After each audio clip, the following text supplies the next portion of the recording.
And lecture series. If this is your first time here, please sign our mailing list on your way out so that I can continue to send you announcements about our future events starting next semester. So, and also there are a whole bunch of flyers about the upcoming events in the coming weeks.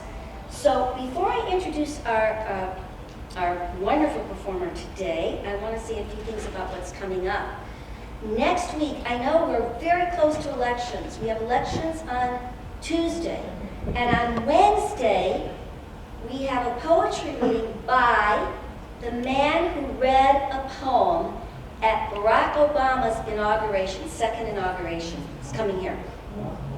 If you got to see that, I was so amazed by it. I said, I have to bring him to Oxnard College.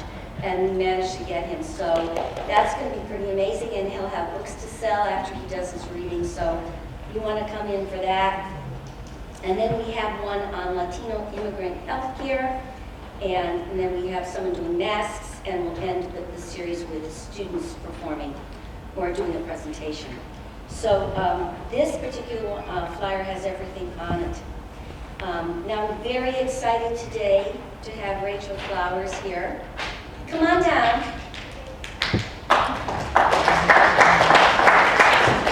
Yes, Rachel is a multi-talented instrumentalist and composer.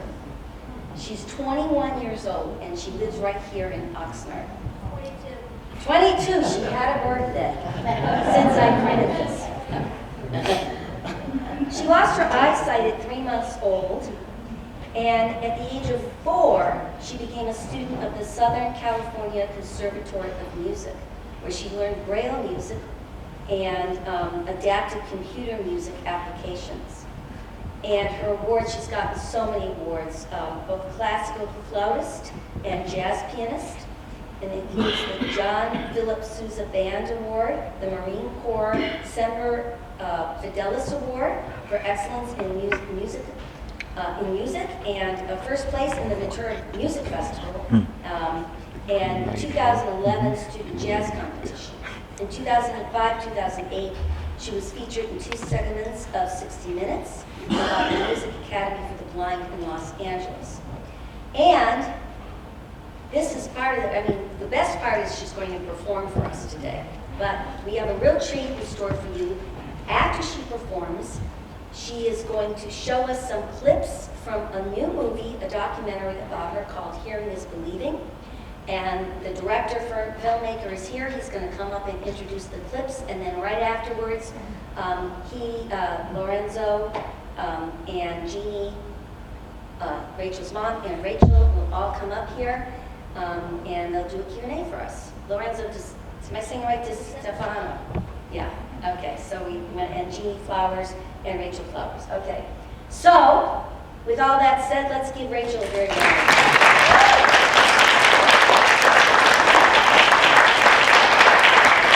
There are CDs for sale afterwards, I forgot to mention, for $15. And Bob Allen is recording this on KDTV. You can see it again if you want afterwards. Rachel Flowers. Hi.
Hi. Hi. I'm Rachel Flowers. This is pretty exciting, playing here.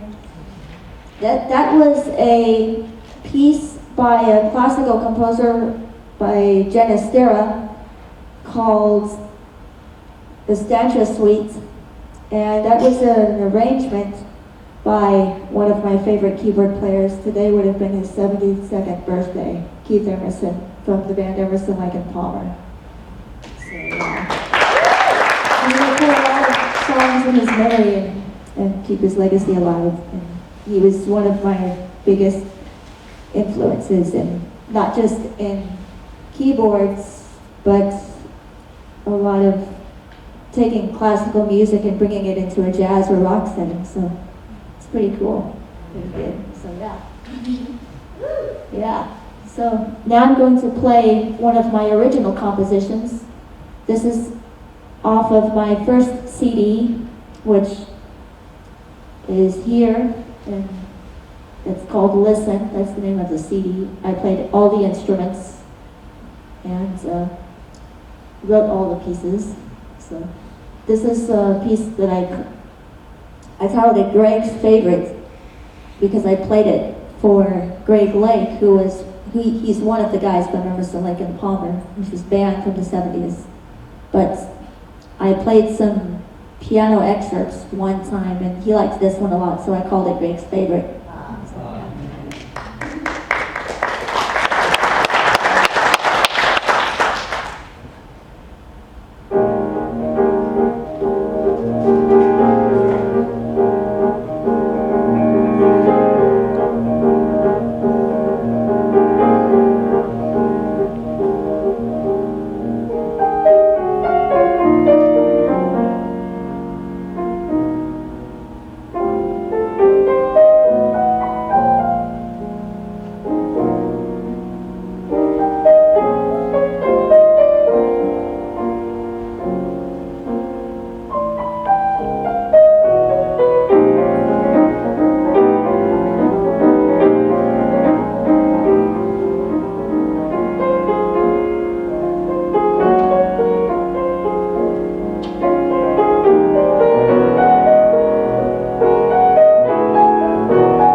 like to play another piece that's from a trumpet player that I like to listen to. Her name is Ingrid Jensen. And the pianist Jeffrey Keyser wrote this piece. It's a fine jazz piece called Captain John.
So we'll play another piece off of my first CD.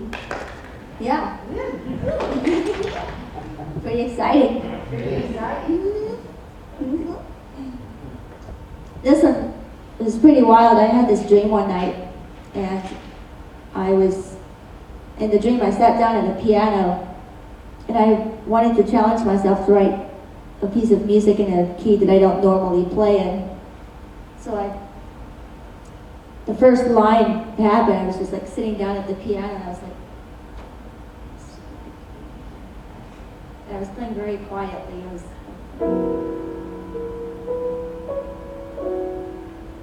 It ended like that. And then I woke up and went to the living room, played on my piano, and already knew how the rest of it was going to go. So, yeah. So I call it conversation. We call it conversations. So, yeah.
I was going to play another Emerson, Lake and Palmer thing.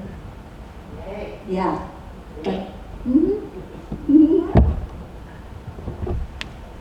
It's this is one of his more sort of jazzier type things from the rare album Works Volume 2, which is a very interesting recording. After the group was starting to split, I think, like they were very popular, and then they toured with the symphony orchestra, and then later on they put out this release which had a whole bunch of extra tracks from sessions which were not released at the time, so it's very interesting to hear some of these. But one of them is this piano piece called Barrel House Shakedown. It's originally played on like a honky-tonk piano, so See, small center.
I was going to play another of my favorite pianists, Herbie Hancock, jazz pianist, one of my favorites. A piece called Dolphin Dance. It's a fun piece.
are you doing with time?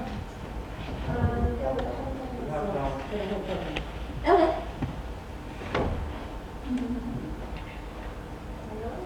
Hello.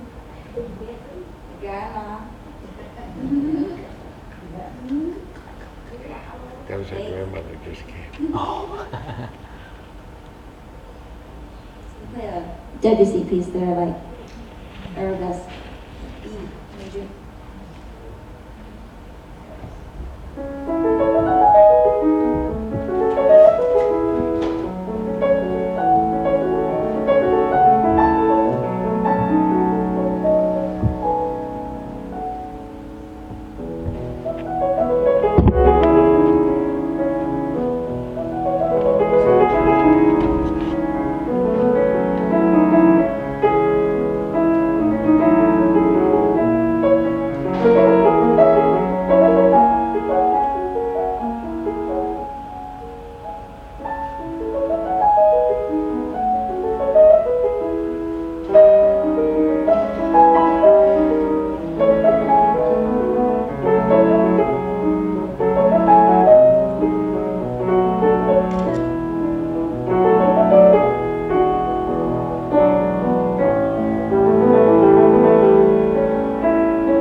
Let's go play some more ELP.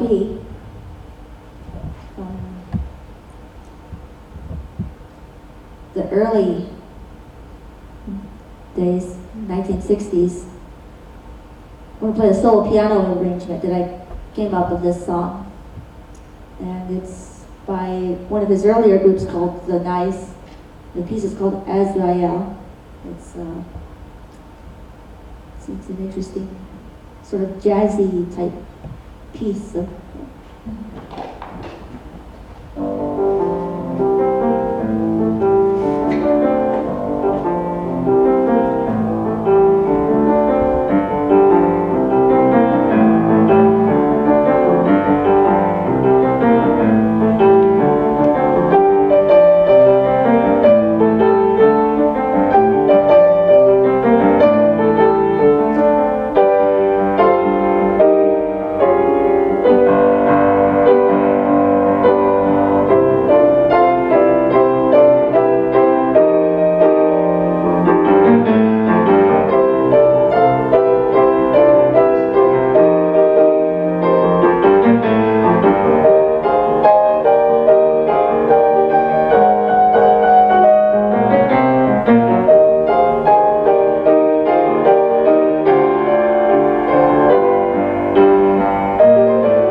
play a Stevie Wonder tune that I enjoyed playing. I used to play this piece a lot.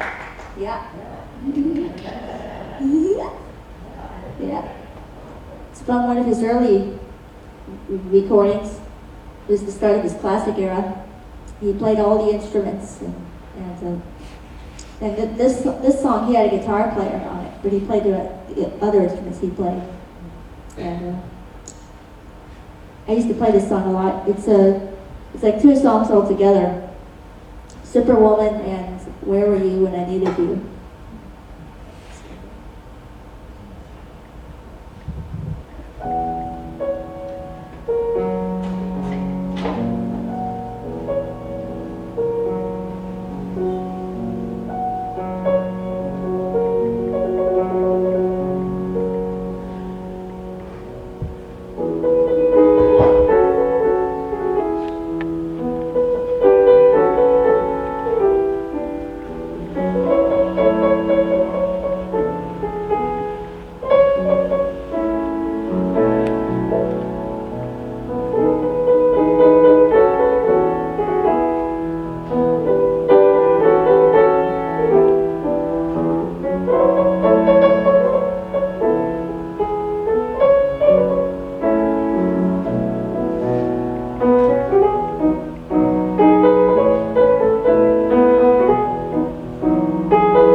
for being here. It's been very exciting, and now we're going to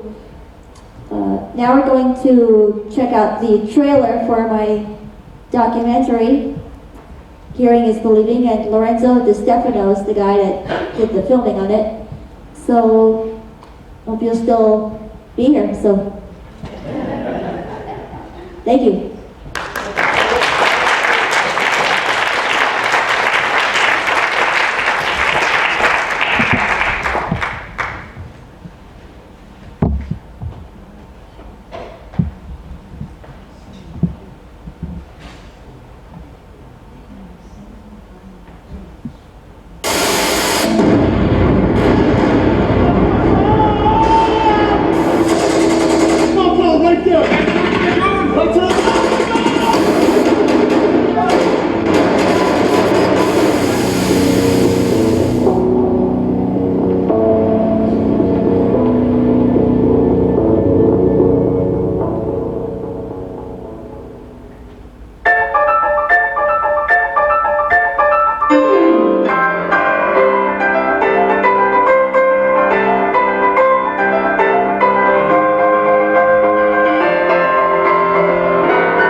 Found out I was pregnant with Rachel, we were very happy. I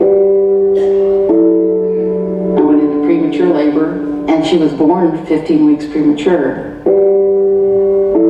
She ended up having several eye surgeries. We just had to accept she was going to be blind. She instantly jumped out to me as someone that was just kind of light years ahead of all of the other people in the room. For Rachel, music is her heart. Because I'm happy. I would actually hear it in a dream. I was already hearing her band, and then I was already hearing the Shakers. And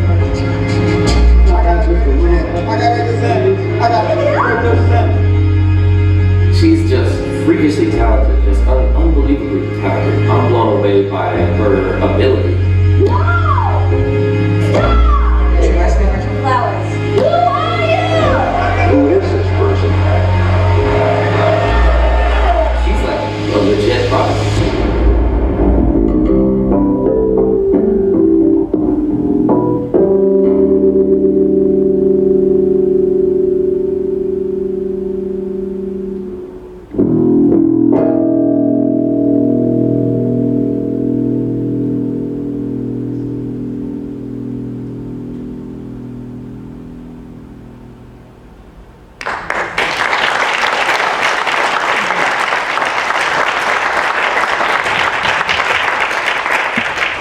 Let's welcome to the stage Lorenzo DeStefano and Rachel and her mom.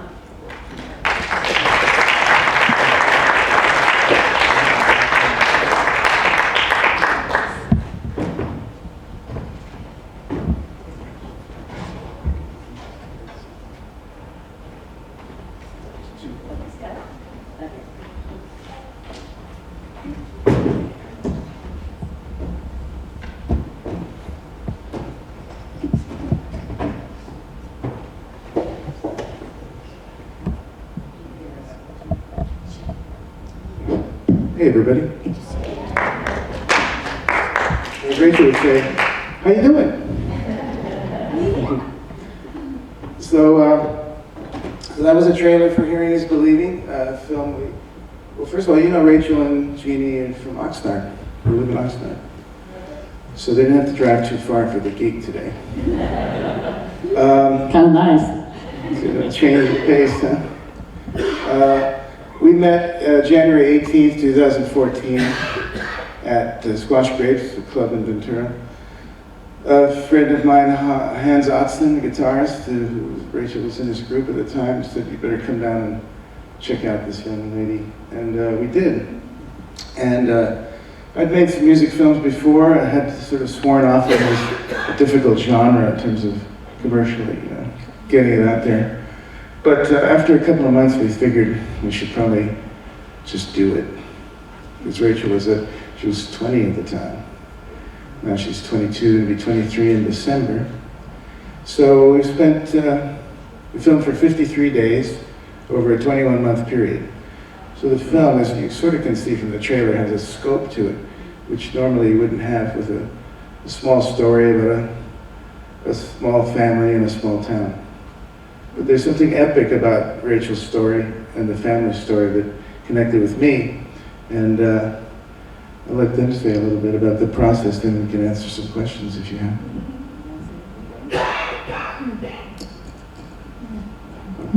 Check it. Like, I don't really know.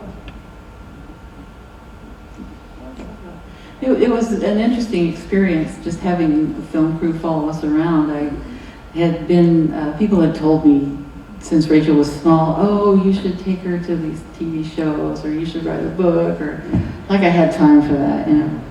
But it was, you know, I didn't know what to expect when we entered into this, but meeting Lorenzo first, getting to know him, you know, it was kind of a mutual trust that happened that made this film happen, and I think that kind of shows in the product that we got comfortable with each other, and what you see up there is real. It's, they came and my house wasn't clean, and it's just real life, and I think you really get a glimpse of what Rachel's life is like.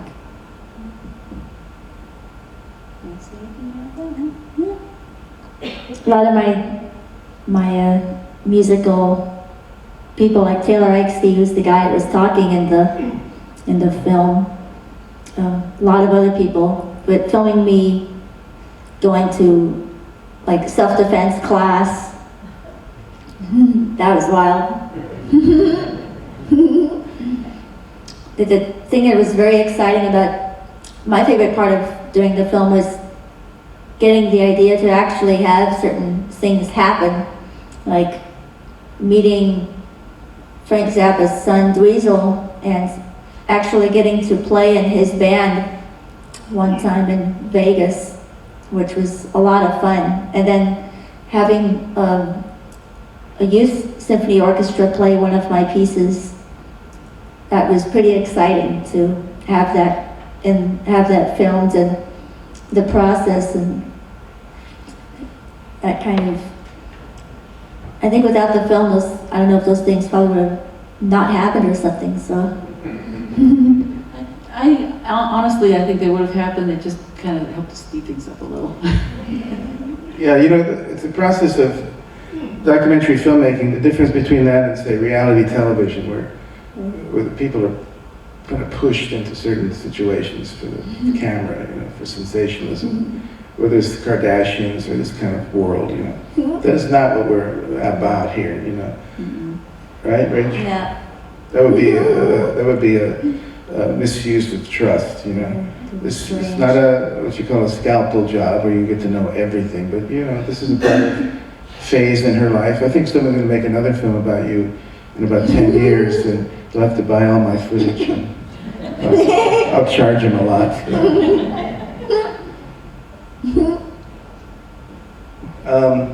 Any questions? Yeah. We answered all the questions. Well, first of all, let me introduce a couple of people. Kathleen Morris is about to ask a question, and her sister Patty Channer, both supporters of the film. Debbie Cavany here, Rachel's aunt, is here, so thank you all for coming. Go ahead, Kathleen. Yeah, I'd like to know what's next for Rachel, and what can we as a community do to support you? Where is the film going next? Well, Rachel is getting some opportunities to perform in some various places now. She's going to be performing in Hawaii next week. And she was invited to a jazz festival in Havana, which we're very excited about. She finished her first CD, which our courier went and picked up for us yesterday. So we have her brand new CD here. She played everything on it. And she records constantly, she writes constantly. She probably has enough material ready now for 2 or 3 more CDs, just when she decides what she wants to put together, you know. So it's kind of just a continual growing thing, and one thing grows on another. We're still in touch with Dweezil and with Taylor Eichste and different people who you see in the film, and they kind of give us nudges and give us advice and help us out. So it's just a process of building her career.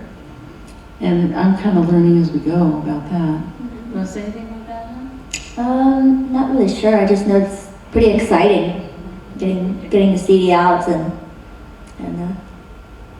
yeah, Hawaii and then Cuba. You know, the film and the career kind of parallel courses, you know, it's how it's just evolved. The critical mass of having a film out there, and it's been picked up for distribution. It'll be coming out in the spring of 2017, and limited theatrical and VOD, Netflix, all that stuff. So everybody will be able to see it. Letters pop out on the white backgrounds, dense and red, Netflix. Any more logos you'd like to do? Yeah, sure.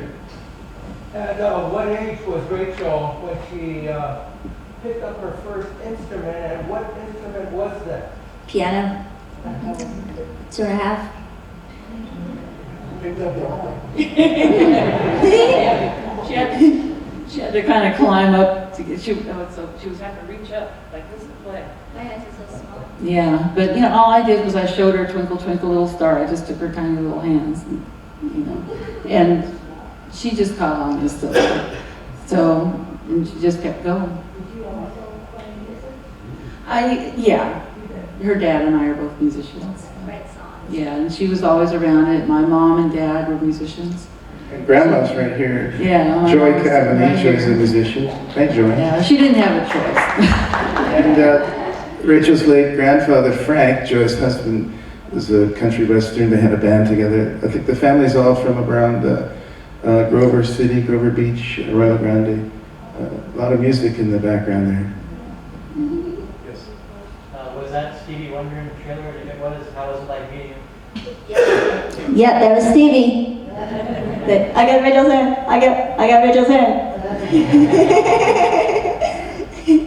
That was pretty cool. I think that was like the second time that I met him.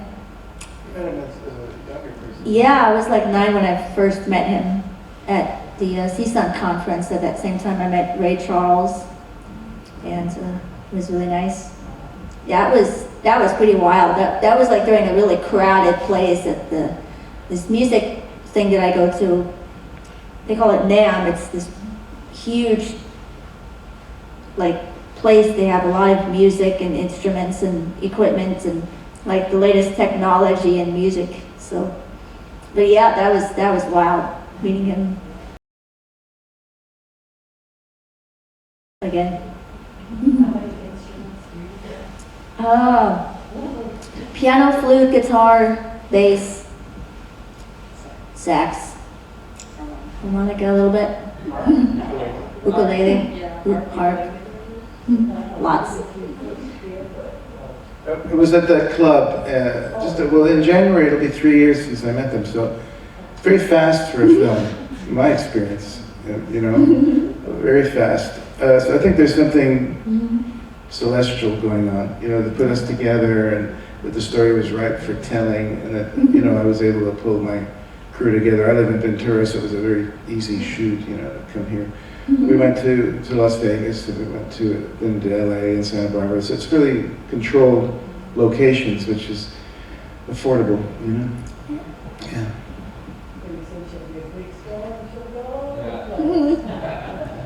You know, I think the family's very grounded. I don't think that'll change.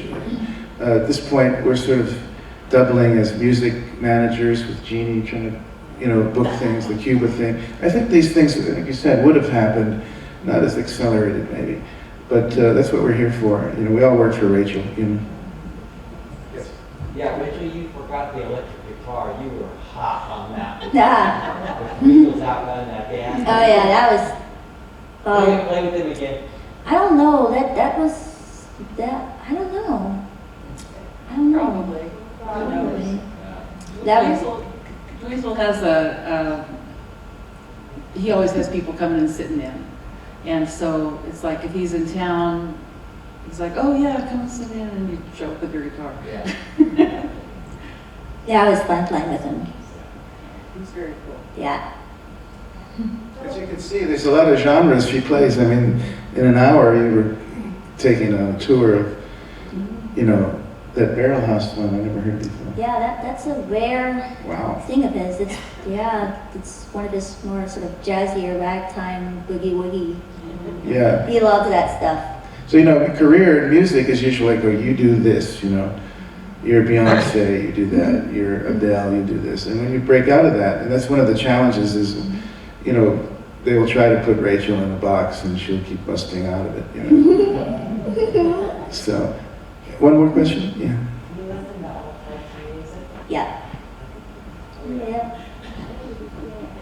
Jazz, yeah. Love jazz a lot. I want to remind everybody to come up and buy CDs. They're $15. And also, you can go on KDTV and watch this all again. So thank you so much. Wow. I think I wanted to make one mention. The film is playing, it's played in the area a few times.